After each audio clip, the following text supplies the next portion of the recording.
Marcus Chen tasted copper blood as his spine snapped. The impact should have killed him. Vertebrae 4 through 7 shattered, neural pathways severed. Yet somehow, impossibly, he could still feel his hands, still move his fingers. Warrior Kexthai's bioscanners shrieked impossible readings. "Neural regeneration impossible," Kexthai transmitted to the Vorthak High Command, mandibles clicking in disbelief. "Mammalian physiology cannot sustain consciousness with 97% spinal cord destruction." Marcus forced himself to smile through the agony. Not today. He dragged himself across the medical bay floor, leaving a crimson trail. Every meter felt like kilometers, his vision blurred with each heartbeat. But there, 10 meters away, Kexthai lay paralyzed from identical injuries sustained 3 cycles prior. "Stay with me, big guy." Marcus's palms burned against cold metal deck plates, fever heat radiating from damaged tissue as his body fought for survival. Kexthai's mandibles clicked frantically. "Impossible. Human cannot. Watch me." Marcus's hands found the alien's neural interface despite his blurring vision.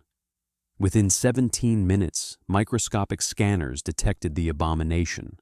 New neural pathways forming like aggressive vines, bypassing destroyed tissue through sheer biological audacity. Marcus's motor functions returned progressively, first fingers, then hands, finally legs that should have been permanently severed from cognitive control. How? Kexthai's translator struggled with the concept. Marcus stood on legs that shouldn't work, vertebrae fusing in real time, and lifted Kexthai's 400-kilogram paralyzed form. Because someone has to. The Vorthak High Command received one final transmission. Impossible is a human word meaning not yet accomplished. Commander Zixara hesitated, a fatal emotion in Vorthak hierarchy. The healing footage flickered on her neural interface. Impossible, beautiful, terrifying. Marcus Chen standing on legs that should be paralyzed. Kexthai, a 400-kilogram warrior, lifted by human arms that should be broken. She could delete it, claim system malfunction. But those ancient eyes in high command would know. 7 billion years of calculated warfare had taught them to smell deception across star systems.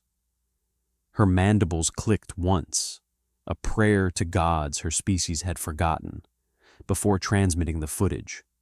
No species had ever regenerated severed neural pathways. The Vorthak themselves required cybernetic implants for such damage. Yet this Marcus Chen, classified as a primitive bipedal mammal, had accomplished cellular reconstruction through determination alone. High Command's response arrived within nanoseconds. Disposal Protocol Omega. Zixara's optical sensors dilated. The human's homeworld would be sterilized. All 8.7 billion specimens eliminated before their impossible biology spread beyond containment. She reviewed the footage again.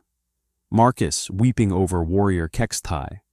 Salt water leaking from optical sensors. A biological malfunction by Vorthak standards.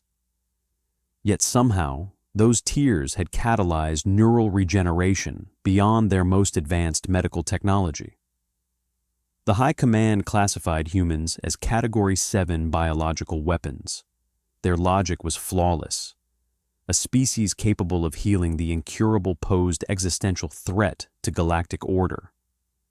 But Marcus hadn't known his tears contained miraculous properties. He'd simply cared.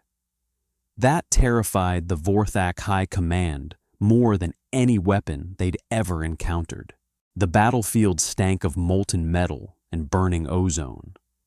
Marcus's boots sizzled against superheated debris, 2,400-degree gas that turned Vorthak armor to slag.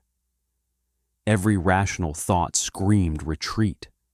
But there, Half buried in crystalline wreckage, Kexthai's biosignature flickered like a dying star. Damn it! Marcus dropped to his belly, dragging himself forward as plasma bursts painted the sky electric blue. "I'm coming, you stubborn alien bastard!" High Command Observer Velnoth watched through orbital surveillance as the human's hands blistered. Skin peeled away in sheets, yet Marcus continued pulling the paralyzed warrior from molten debris, his fingers somehow still functional despite tissue that should have been ash. "Impossible," Velnoth transmitted. "Death World specimen exhibits 400% pain tolerance beyond calculated maximums." Worse, Marcus spoke to Kexthai. Not commands or medical procedures, but comfort. Words in broken Vorthak dialect. "You're safe now. I won't leave you." The Vorthak High Command had witnessed 12,000 species under extreme duress. None had ever prioritized emotional reassurance over survival instinct. None had risked certain death for a paralyzed enemy combatant. Kexthai's neural pathways, severed by plasma burns, began responding to Marcus's touch. Regeneration. Medically impossible after spinal cord damage. "High Command," Kexthai transmitted weakly, his vocal membranes barely functional. "The human, he doesn't understand what he's done." Neither did they. Yet. "Come on, don't you dare give up on me now." Marcus's hand shook as he positioned the neural grafts, crude human tech that looked like children's toys beside Vorthak equipment. Kexthai's spinal cord gaped like a canyon at the third cervical node, a death sentence by any medical standard. "You survived plasma fire, Kex. You'll survive this too." "Impossible," whispered Subcommander Threx through the observation window. "The damage is absolute, neural reconnection after this trauma level." But Marcus pressed synthetic neural grafts directly into Kexthai's exposed spinal column. His core temperature spiked to 38.4 as adrenaline flooded his system, a biological response that would liquefy Vorthak organs. Steam rose from his skin in the sterile chamber's cold atmosphere. "Human cardiovascular stress readings indicate imminent cardiac failure," reported the medical AI with clinical detachment. Yet subject continues complex surgical procedures with steady precision. The Vorthak High Command observed in stunned silence as Marcus's primitive equipment somehow bridged neural gaps their advanced technology deemed irreparable. 17 minutes passed, 23, 37. Then, Kexthai's primary appendage twitched. The first voluntary movement in 3 rotations. Every Vorthak present experienced the uncomfortable sensation their ancestors called wonder. Something fundamental about the universe had shifted. Death itself bent to human will. Admiral Zethrax's 12 eyes studied the diagnostic readouts with growing unease. Kexthai's neural pathways, previously severed at 17 junction points, now pulsed with impossible synaptic activity. Where death should reign, Marcus Chen's primitive medical intervention had triggered regeneration. "Impossible," the Admiral hissed, his chitinous fingers dancing across holographic displays. Human healing methods require 847% more energy than Vorthak physiology can process. Yet Kexthai's combat sensors registered at 94% functionality. The warrior who should be decorating a crematorium wall instead requested immediate battlefield deployment. The Vorthak High Command convened Emergency Session Omega-7. Protocol demanded termination of defective warriors, those whose neural architecture deviated from standard parameters. Kexthai's brain now displayed human-influenced plasticity. Emotional resonance centers enlarged by 340%. Pain tolerance increased beyond measurement scales. "This contamination threatens our entire military doctrine," declared War Marshal Vorthek, his mandibles clicking with agitation. If one human medic can rewrite Vorthak neurology, what happens when they encounter our full legions? What if compassion spreads like a virus? The termination order hung before Admiral Zethrax like a blood-red accusation. One touch would condemn Kexthai to execution. One deletion would spare a warrior who had served with honor for 3 centuries. His finger trembled. Another impossible human contamination. When had he started questioning orders?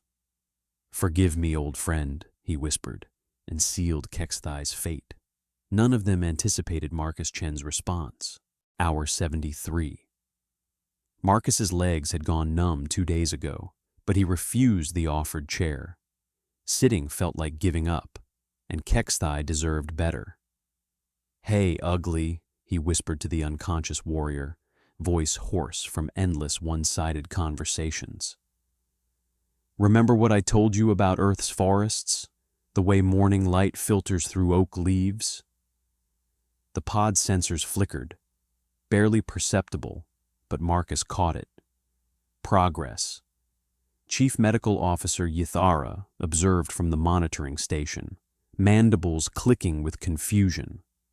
Her scanners detected no mating pheromones, no genetic compatibility markers, no logical survival benefit. Yet the human refused sustenance, ignored his own cellular degradation, and spoke constantly to an unconscious warrior who could not respond. She had witnessed 12,000 species. None exhibited such behavior toward non-kin casualties. The human's cortisol levels spiked dangerously. His glucose reserves depleted. His muscle fibers began consuming themselves for energy. Still, Marcus whispered stories of Earth's forests, hummed melodies that resonated strangely through the pod's biosensors. When Kexthai's neural pathways flickered, a 0.003% improvement the computers deemed statistically insignificant, the human's endorphin release registered off their scales. "Impossible," Yithara transmitted to the Vorthak High Command. "The creature damages itself healing another's mind. No evolutionary advantage exists. No biological imperative explains this. Investment." But in the medical pod, Kexthai's synapses fired faster. The human's voice, it seemed, carried medicine their science couldn't synthesize. Neural pathways don't regenerate. The Vorthak High Command had established this universal law across 12,000 species. When spinal cords severed, warriors died with honor. When consciousness fragmented, disposal followed. Simple. Absolute. Marcus Chen apparently never received that memo. 14 rotations after the battlefield paralysis, Kexthai's severed neural column began sprouting new connections. Impossible dendrites reached across damaged tissue, like hope-bridging logic. The medical bay's quantum scanners registered neural activity where death should reign. Synapses fired in patterns that violated every known biological principle. Human emotional investment, the monitoring AI labeled this phenomenon. But the Vorthak High Command witnessed something else entirely. Their most elite warrior's consciousness rebuilding itself, powered by proximity to this death world aberration. Hour 78. Marcus's hands burned against Kexthai's neural interface, fever hot and shaking. Time blurred, exhaustion pulled at him like gravity. "Please." The word escaped his lips, a prayer to whatever gods listened to exhausted medics. "I know you are in there fighting. I can feel it." And suddenly, impossibly, something answered. A flutter of consciousness, alien yet familiar. Kexthai's optical sensors flickered open. "Marcus?" The voice was weak, filtered through damaged vocal membranes, but unmistakably conscious. Marcus's legs gave out. He collapsed beside the medical pod, exhausted laughter bubbling from his chest. Welcome back, you stubborn bastard. Over the next 3 rotations, Kexthai's motor functions returned, not gradually, but explosively. The warrior who should have died now moved with enhanced precision. The human hadn't just saved a life. He had forged a weapon. Neural interface readings shattered across 17 monitoring stations simultaneously. The Vorthak High Command's finest bioengineers watched their millennia-old understanding of consciousness collapse in real time. Marcus Chen's healing touch hadn't merely regenerated Kexthai's severed spinal pathways, it had awakened something impossible. Kexthai's neural density spiked 847% above baseline Vorthak parameters. Synaptic firing patterns resembled nothing in their databases. The warrior's consciousness expanded beyond individual awareness, accessing collective memory streams that should have required direct cybernetic implantation.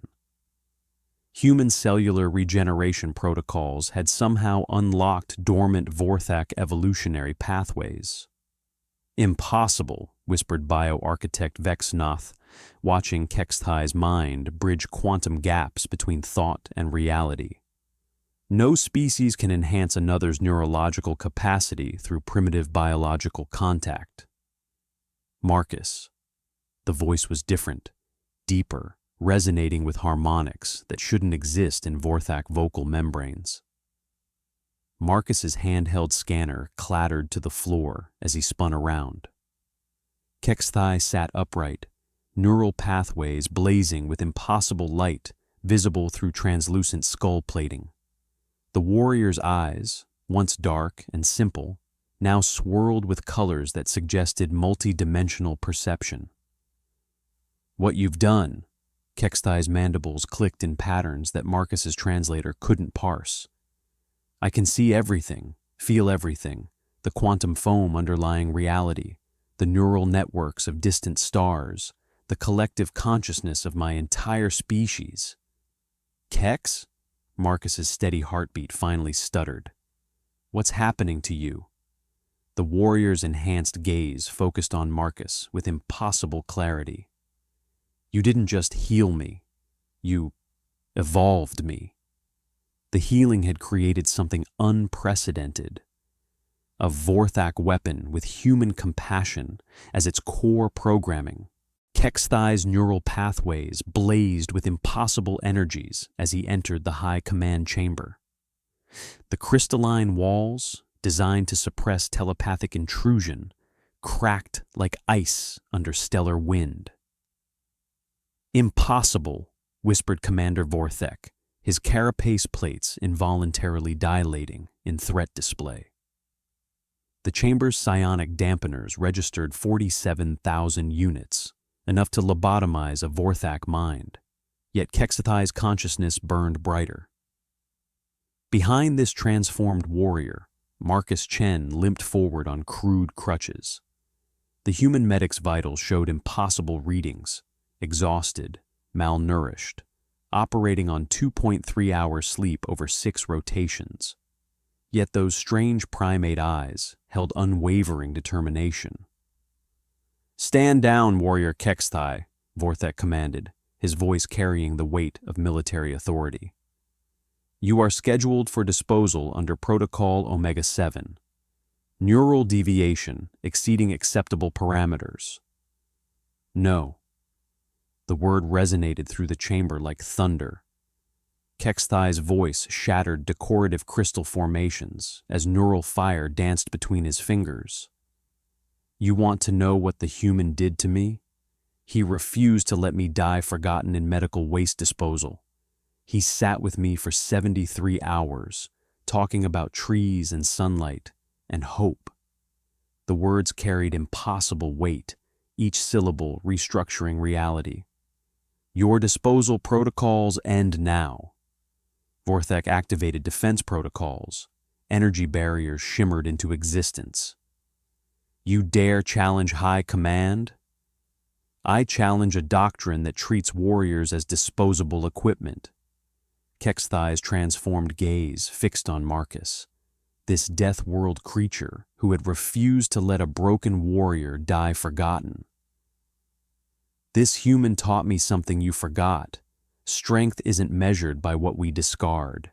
It's measured by what we choose to save. Psionic waves erupted outward, carrying an alien concept that would reshape an empire. Hope. 17,000 Vorthak warships comprised the finest military force in galactic history. Kexthai faced them alone. Command Admiral Vexora watched tactical displays disintegrate into impossible readings.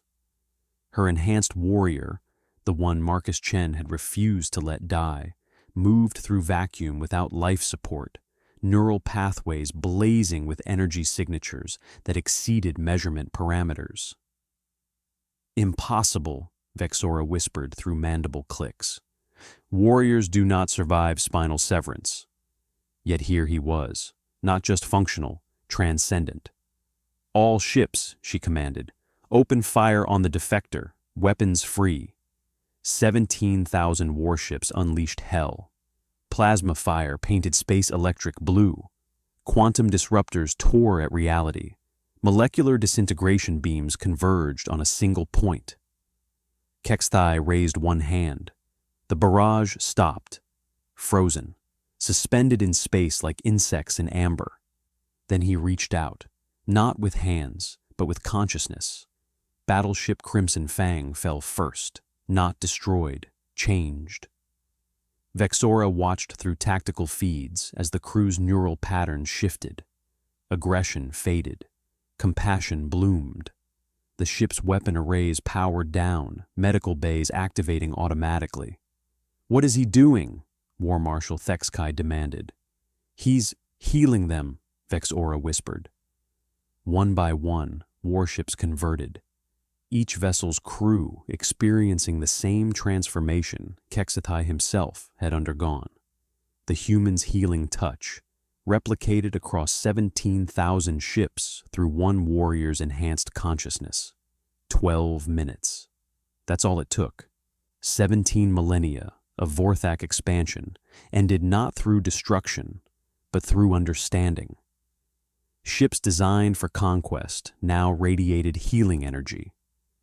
In the distance, through her viewport, Vexora saw Marcus Chen supporting himself on crutches aboard a medical frigate. Exhausted, malnourished, fragile, yet triumphant. "He didn't weaponize anything," she whispered, understanding flooding through her ancient mind. "He simply cared, and caring, it seems, is contagious," suggested. Kexthai's neural patterns blazed across the High Command's monitoring systems, synapses firing at 847% baseline efficiency. The enhanced warrior floated before the assembled admirals, crackling with impossible bioelectric cascades that should have incinerated any Vorthak nervous system. "You ask how this human's weakness transformed me," Kexthai transmitted, thoughts now spanning multiple dimensional frequencies. "Then let me show you." His consciousness expanded, touching every Vorthak mind simultaneously.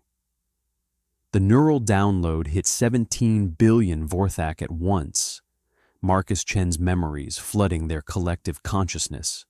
Hour 17. Marcus's hands trembling with exhaustion as he adjusted neural stimulators. "Come on, Kex, stay with me." Hour 39. Salt water leaking from his optical sensors. Crying, the humans called it, when Kexthai's first finger twitched. "You did it! You stubborn bastard, you did it!" Hour 73. Marcus collapsing beside the medical pod, whispering stories about Earth's forests to keep dying neurons firing.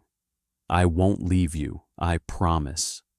The memories carried emotions no Vorthak had experienced in millennia.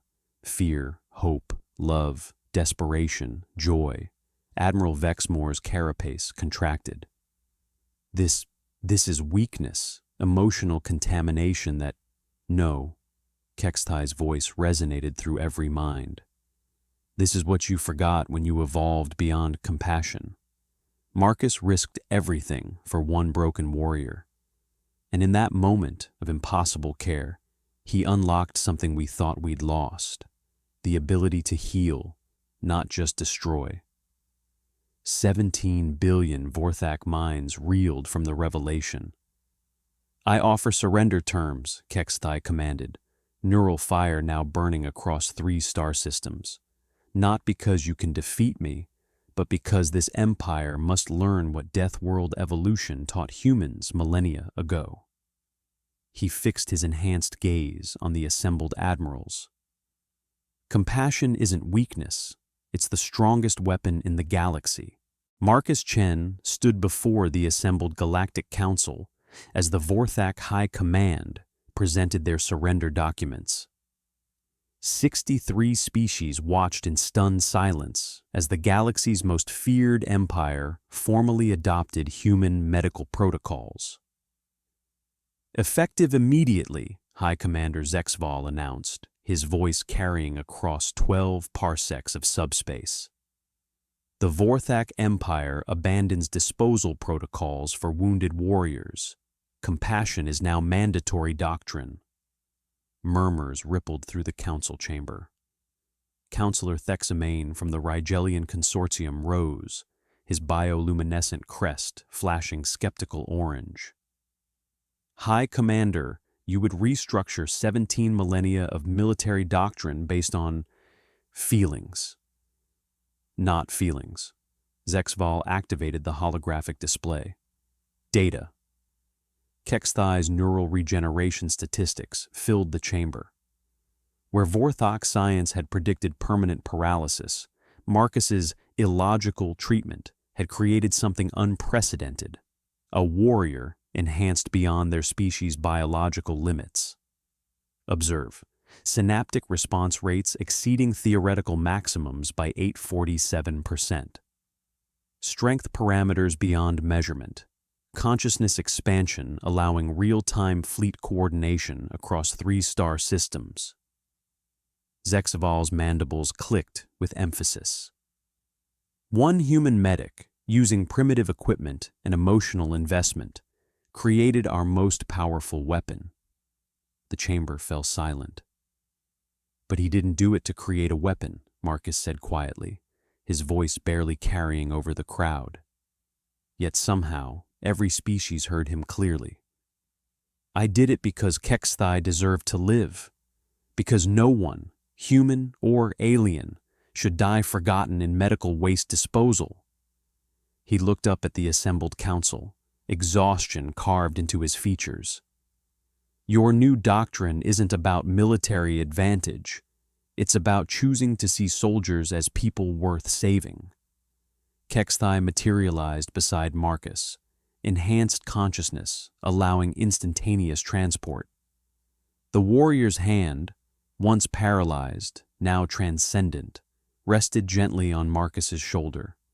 "He gave me more than life," Kexthai transmitted to every mind present. "He gave me purpose, hope, the understanding that strength isn't measured by what we conquer, but by what we protect." The Vorthak High Command had conquered through fear for 17 millennia. Now they would heal through hope. 6 cycles after the war ended, High Commander Zexval stood in the new Vorthak Medical Academy, watching human instructors teach compassionate healing to warriors who once knew only disposal protocols. The statistics were unprecedented. Battlefield mortality rates down 67%. Post-traumatic rehabilitation success up 340%. Most remarkably, voluntary enlistment had increased 89% since warriors learned they would be healed, not discarded. "The human approach yields measurable results," Zexval announced to the assembled medical staff. "Emotional investment creates stronger bonds between units. Wounded warriors recover faster when they know their comrades care about their survival." In the training ward, Marcus Chen knelt beside a young Vorthak warrior paralyzed in a training accident, the same injury that would have meant disposal 6 cycles ago. "Hey, can you hear me?" Marcus's voice carried that peculiar warmth Vorthak translators struggled to convey. "You're going to be okay. I won't leave you." The young warrior's mandibles clicked weakly. Why do you care? I am defective, disposable." "No one is disposable." Marcus began positioning neural graphs with practiced precision. "You're a person who needs help. That's all that matters." Zexval watched from the observation deck as the human worked, exhausted, operating on minimal sleep, yet completely focused on his patient. The same pattern that had saved Kextai, the same impossible compassion that had ended a war. Across the galaxy, the transformation rippled outward. Species that had fought for millennia now established exchange programs, sending their medical personnel to train with human instructors. Not because human technology was superior, but because human philosophy was revolutionary. See the wounded as people worth saving, not problems requiring disposal. "Commander," bioarchitect Vexnoth approached, her neural patterns showing something new, wonder mixed with humility. The human is succeeding again. The young warrior's neural pathways are regenerating. Zexval's mandibles curved in an expression borrowed from human anatomy, a smile. "Of course he is," the commander said quietly. "That's what Marcus does. He refuses to accept the impossible." In the training ward below, Marcus whispered encouragement to his patient, while neural pathways sparked with renewed life. The galaxy had learned a fundamental truth. Humans didn't just fight wars or win battles. They redefined victory itself by refusing.